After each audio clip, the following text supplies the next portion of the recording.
Yo quiero más bien presentarles aquí algunas dinámicas para discutir. Entiendo que este es un espacio interdisciplinario y como me pertenezco a un ámbito extraño al de la mayoría que están aquí en la disciplina, entonces me he permitido la licencia de plantear desde la sociología algunas interrogantes que tienen que estar presentes cuando hablamos del tipo de trabajo como el que hace el proyecto Ciudad Abierta. Yo soy socióloga de formación, algunos dirían que uno es sociólogo de deformación, pero en ese camino, digamos, la perspectiva de la sociología es precisamente problematizar, ¿no? La primera cosa que yo quiero plantear aquí como discusión, ¿no? Creo que lo importante cuando estamos en estos grupos desde distintos campos del pensamiento, desde distintos lugares de las disciplinas, es tener la posibilidad de tener estos espacios de parar a reflexionar. Y parar a reflexionar básicamente para cuestionar aquello que en nuestra práctica cotidiana a veces se da por hecho, se da por supuesto. Para la sociología, una de las principales preguntas es ¿qué entendemos por desarrollo? Y esta pregunta tiene que ver con una cuestión fundamental, y es que cuando nosotros entramos a trabajar con comunidades, con localidades, con los distintos actores y con las distintas poblaciones, parecería ser que todos apuntamos al mismo objetivo, que es en términos generales el desarrollo. Y el desarrollo es parte de la cotidianidad todo el tiempo. La pregunta aquí es, ¿qué estamos entendiendo por desarrollo? Porque todos aparentemente, la recolección de datos, la sociología, la antropología, la economía, todos estamos preocupados por generar en las distintas localidades procesos de desarrollo. La pregunta aquí es, ¿qué es eso del desarrollo? Ni siquiera desarrollo para qué, sino ¿qué es el desarrollo? Una cuestión fundamental que he puesto aquí como una cita: confrontar el desarrollo, no aceptarlo de rutina como la panacea del punto cuarto propuesto por el presidente Harry Truman en 1949, es una necesidad vital para nosotros los del mundo dependiente. Hay que entender que no es lo mismo hablar del desarrollo cuando se está en la periferia que cuando se está en el centro. No es lo mismo hablar de desarrollo cuando se está en el primer mundo a cuando se está en el tercer mundo.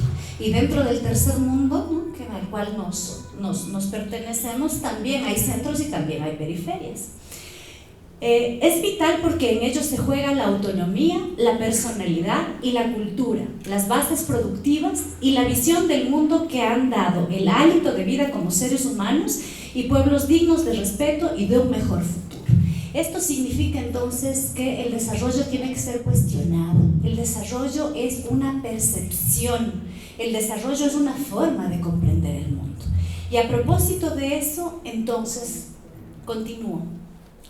El desarrollo debe ser visto como un régimen de representación, como una invención que resultó de la historia de la posguerra y que desde sus inicios moldeó ineluctablemente toda posible concepción de la realidad y la acción social de los países que desde entonces se consideran como subdesarrollados.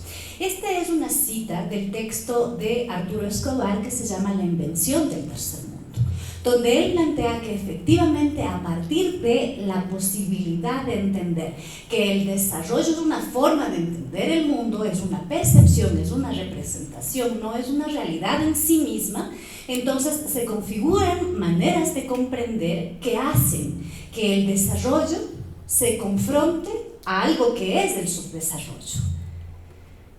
Como habíamos dicho que el desarrollo es una forma de comprender el mundo, se genera una visión en la polaridad.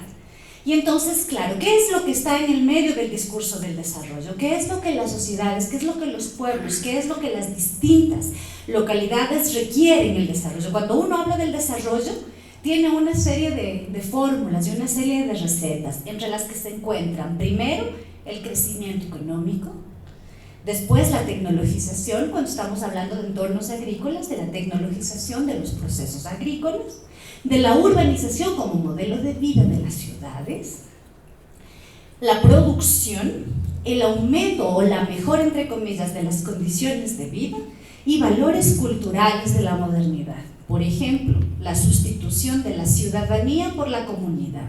Esto podría ser o podría sonar muy simple, pero realmente es muy complejo. No es lo mismo la ciudadanía que la comunidad. Implican formaciones y agrupaciones distintas que tienen articulaciones simbólicas diferentes. Entonces, cuando nosotros queremos modernizar, ¿sí?, lo que tenemos al costado izquierdo, ¿sí?, se genera una polaridad, una antagonía, un binarismo que opone, que divide a aquellos que cuentan con estas variables y a aquellos que no cuentan en estas variables. Entonces tenemos una contraposición entre el tercer mundo y el primer mundo, la barbarie y la civilización, el subdesarrollo y el desarrollo, que después utilizó el eufemismo. Como era muy evidente llamar a los pueblos subdesarrollados en esta lógica de intervención, empezamos a utilizar el eufemismo, que es países en vías de desarrollo. Es decir, a partir de 1949, que como efecto de la posguerra se declara con el presidente Truman que hay que hacer un proceso de recomposición de las localidades para fortalecer, para recomponer las implicaciones, entonces se afirma en el mundo una idea de que hay un primer mundo. Y si hay un primer mundo, entonces hay un tercer mundo. El problema es que esa distinción está apoyada en todos los valores de lo que se denomina Occidente. Y entonces, como nosotros somos pueblos distintos, las 2/3 partes del planeta se someten a la forma de representación del mundo occidental. Y las 2/3 partes del mundo somos países en vías de desarrollo que estamos en permanente proceso de transformación para alcanzar los objetivos del desarrollo. Llámese como quiera llamarse: desarrollo sostenible, desarrollo sustentable, desarrollo con rostro humano, lo que ustedes quieran poner. Podemos darle distintos calificativos, pero lo que no se cuestiona es el fundamento del desarrollo como principio de organización de la vida. ¿Qué necesita el desarrollo? El desarrollo, desde su práctica, desde su lógica discursiva, no es posible sin 3 cuestiones fundamentales. Necesita capital, necesita ciencia y necesita tecnología. Por lo tanto, los pueblos americanos, sobre todo los de América del Sur, ¿sí?, no tienen las condiciones inherentes a esas condiciones de desarrollo. Entonces somos la tierra fértil para la intervención del desarrollo. Los procesos de tecnologización entonces son permanentes en las agendas de planificación. No quiero decir que esto está mal, solamente estoy problematizando para tener un contexto, pero es importante comprender cómo en cada intervención para el desarrollo se afirma nuestra condición deficitaria con respecto al primer mundo. No es que no haya que cambiar condiciones que efectivamente están mal, sino que ese asumir irreflexivamente las posibilidades de desarrollo nos afirma, como esto que habíamos visto acá, ¿no? Nos afirma en la barbarie, nos afirma en el subdesarrollo, nos afirma en el mito que ustedes conocen, en el mito del buen salvaje. Somos terreno fértil, ¿para qué? Para que venga el primer mundo a decirnos cómo tenemos que hacer, cómo tenemos que ser y cómo tenemos que pensar. Eso es la colonia, que está no solamente presente en los proyectos de desarrollo, sino en todos los procesos en los que se nos identifica como inferiores porque no sabemos investigar, incluso a veces porque los docentes universitarios no sabemos enseñar, porque los investigadores no podemos investigar y porque la gente de las comunidades y de las parroquias, entre comillas, por favor, con cuidado lo que voy a decir, no literalmente, porque no sabemos vivir. Entonces viene el desarrollo del primer mundo a enseñarnos cómo vivir. Hay un sentido en el que el progreso económico acelerado es imposible sin ajustes dolorosos. Las filosofías ancestrales deben ser erradicadas. Las viejas instituciones sociales tienen que desintegrarse. Los lazos de casta, credo y raza deben romperse. Y grandes masas de personas incapaces de seguir el ritmo del progreso deberían ver frustradas sus expectativas de una vida cómoda.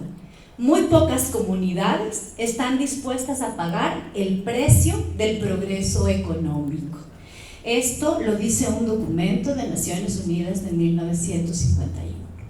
El precio del desarrollo es la desarticulación cultural. Ahora no lo dicen así, ahora utilizan un montón de eufemismos. ¿Por qué? Porque estamos en el mundo de lo políticamente correcto. Pero esa es la lógica del desarrollo. ¿Qué significa esto? La erradicación de las viejas instituciones sociales. ¿Qué son las viejas instituciones sociales? Es la forma como vivimos las particularidades. Sería realmente muy disparatado para nosotros, que nos ubicamos en esta parte del mundo, creer que somos occidentales. A veces en los discursos se oye, ¿no? Dicen nosotros los occidentales. ¿Qué occidentales? Si nosotros no hemos afirmado todavía un proceso de ciudadanía real, no somos ciudadanos en estricto rigor, no lo somos. Y eso no significa una situación de vergüenza, es simplemente aceptar que somos distintos. No somos ciudadanos, nuestros procesos de urbanización están a medias. Ni siquiera tenemos una formación de individuos en estricto sentido.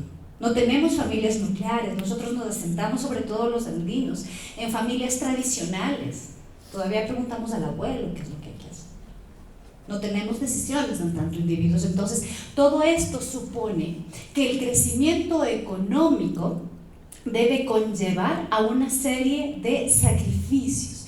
Esos sacrificios son las medidas de ajuste, lo que en algún momento se llamó el ajuste estructural, lo que ahora llamamos las medidas de transformación, o lo que desde otro lado se puede llamar la planificación estratégica, entre comillas, pequeños sacrificios para grandes cambios.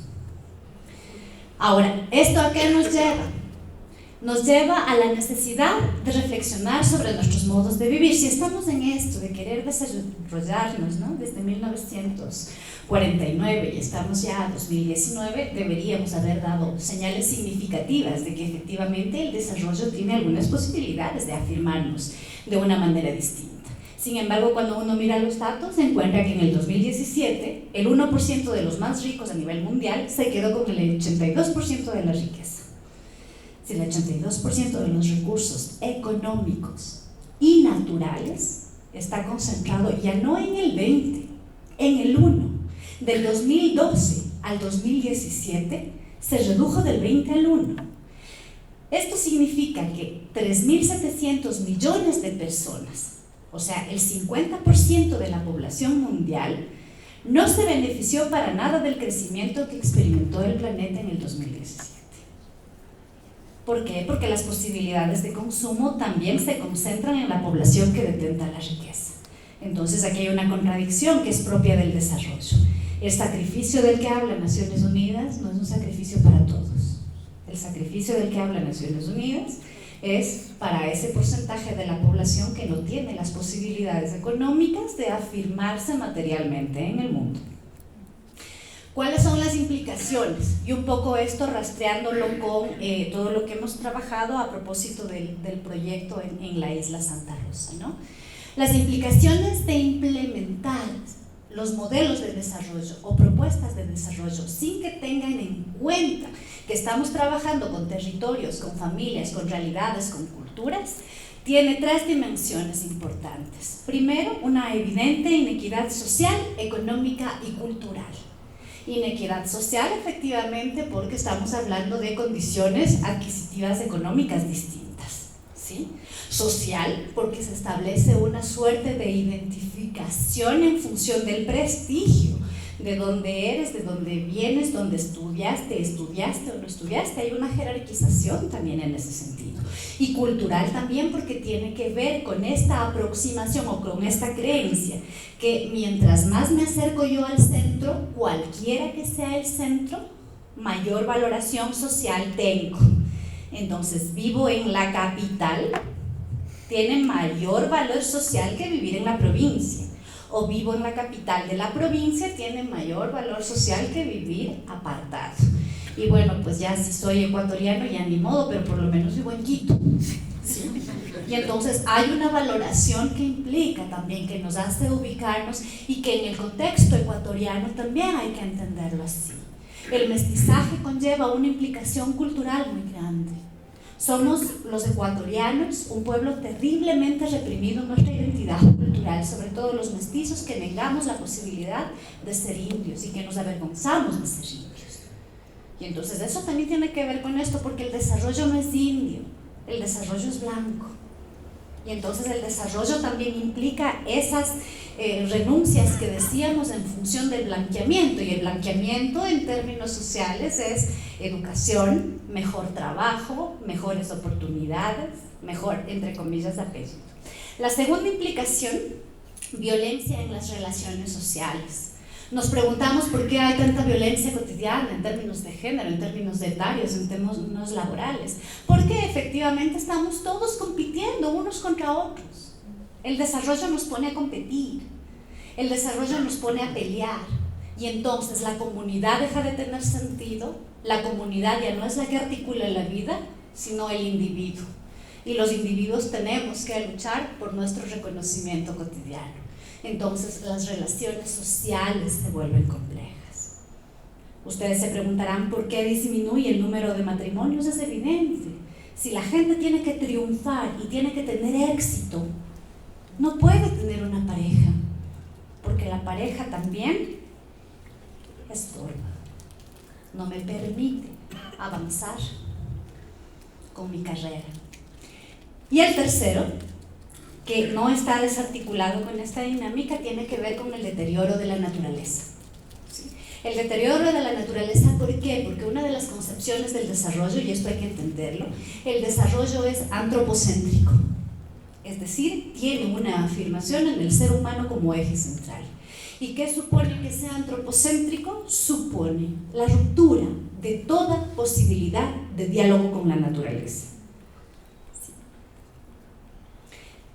¿Qué significa esto entonces? Nosotros tradicionalmente, los pueblos no occidentales, hemos sido desde la teoría social denominados como pueblos premodernos, que estamos permanentemente luchando por entrar a la modernidad, sea cual sea la vía, sea vía etapa, sea vía transición, y un montón de teorías de la modernización que hay.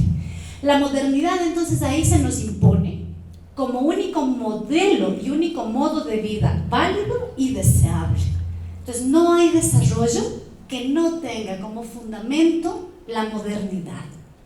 Si escuchamos que hay un desarrollo que va a mantener las condiciones ancestrales de los pueblos, eso por concepto, por definición, no es posible.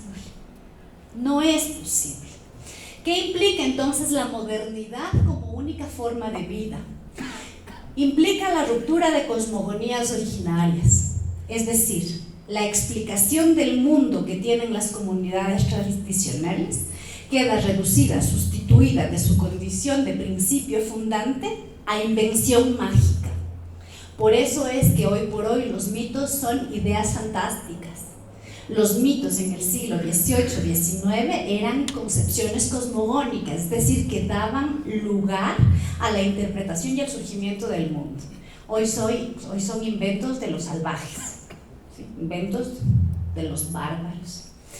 Después, la deficitarización de los contextos sociales y culturales, lo que había yo ya indicado al principio, ¿no? Hay pueblos más, hay pueblos menos.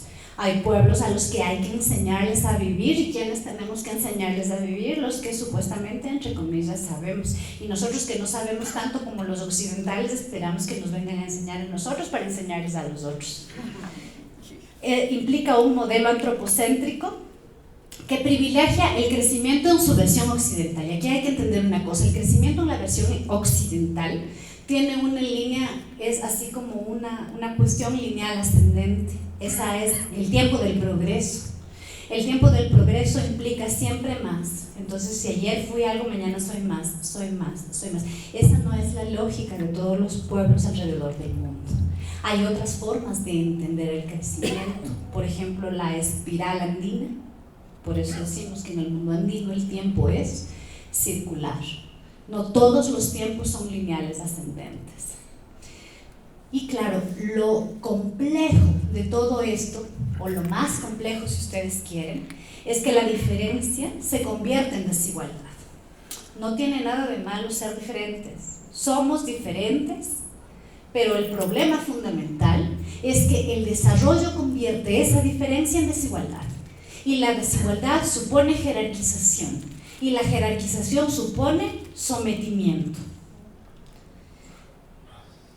Hay aquí, bueno, me queda poco tiempo, he puesto algunas de las dimensiones de la conflictividad en los procesos de modernización y racionalización. Cuando uno efectivamente tiene la oportunidad de viajar y trabajar en distintas localidades, hay conflictividad. ¿Por qué? Porque a veces uno no comprende cómo el progreso, el desarrollo que uno lleva, genera conflictos. Y genera conflictos precisamente porque se interpone, porque se sobrepone con una forma particular de entender que tienen los pueblos, ¿no? Entonces se generan complicaciones en términos de condición socioeconómica, composición poblacional, organización territorial, acceso y servicios, salud y sexualidad, acceso y movilidad, género, participación y asociatividad, sostenibilidad y deterioro ambiental. Esto tiene que ver con que el desarrollo genera necesidades que antes no eran necesidades. Entonces es evidente que cuando generamos necesidades o visibilizamos necesidades, aparecen conflictividades sociales. Es como cuando una empresa X de televisión satelital viaja a una localidad y les dice, pero ¿cómo? No tienen televisión satelital, terrible que no tengan. En este momento se genera la necesidad que se proyecta como deficiencia y entonces genera conflictividad social. Aquí, claro, entendemos que nadie quiere ser tercermundista. No estamos diciendo que hay que parar el tema del desarrollo porque no es posible, porque nadie quiere ser tercermundista, ¿no? Nadie dice déjeme a mí con mi subdesarrollo en paz, no es verdad, ¿sí? Nadie quiere ser subdesarrollado y nadie quiere ser empobrecido. Entonces hay que pensar, cuando nosotros trabajamos en estos distintos esfuerzos desde la interdisciplinariedad, pensar en formas de trabajar que no alteren entornos, que respeten también la dignidad y la valoración de la gente, porque es como que alguien se mete en nuestra casa y nos diga cómo tenemos que vivir, cómo tenemos que ubicar, así su casa no está alineada a los principios orientales del Feng Shui, ¿sí? Entonces resulta invasivo. ¿Cuáles son algunas ideas para estos propósitos? Es decir, ¿qué es lo que nosotros como grupo de investigación hemos reflexionado para hacer un proyecto que tome en cuenta desde la perspectiva sociológica todos estos contextos? Primero, lo que habíamos dicho, desuniversalizar los modos de vida legítimos, válidos y deseables. Es decir, hay distintas maneras de vivir y enfrentarse en el mundo. Hay formas distintas de articularse en la vida. Lo segundo que nos articula como grupo de investigación es descolonizar los modos de hacer y pensar a las localidades en las que trabajamos. Creemos que el esfuerzo de desuniversalización y de descolonización es fundamental. Y aquí es luchar permanentemente con esa división sujeto-objeto. El sujeto de la intervención y el objeto de la intervención. Es pensar otra manera de relacionarnos. Y la tercera, desromantizar la pobreza. La generación de necesidades no es una potencia. Creemos que hay que tener cuidado en romantizar con que esto de que las poblaciones empobrecidas son las que más posibilidades de resiliencia tienen. Esa es una idea peligrosa. Y esa es una idea peligrosa porque romantiza la pobreza. Entonces, a partir de ahí, nosotros como grupo de investigación hemos creído que precisamente a partir de la experiencia, sobre todo de la identificación de cuáles son las conflictividades sociales, ¿sí?, tenemos que hacer un esfuerzo grande por entender específicamente los contextos en los que estamos trabajando y romper con esa lógica de un único modo de vida que viene desde un modelo exclusivo del desarrollo. Eso nada más como para dar ciertas ideas que contribuyan al debate.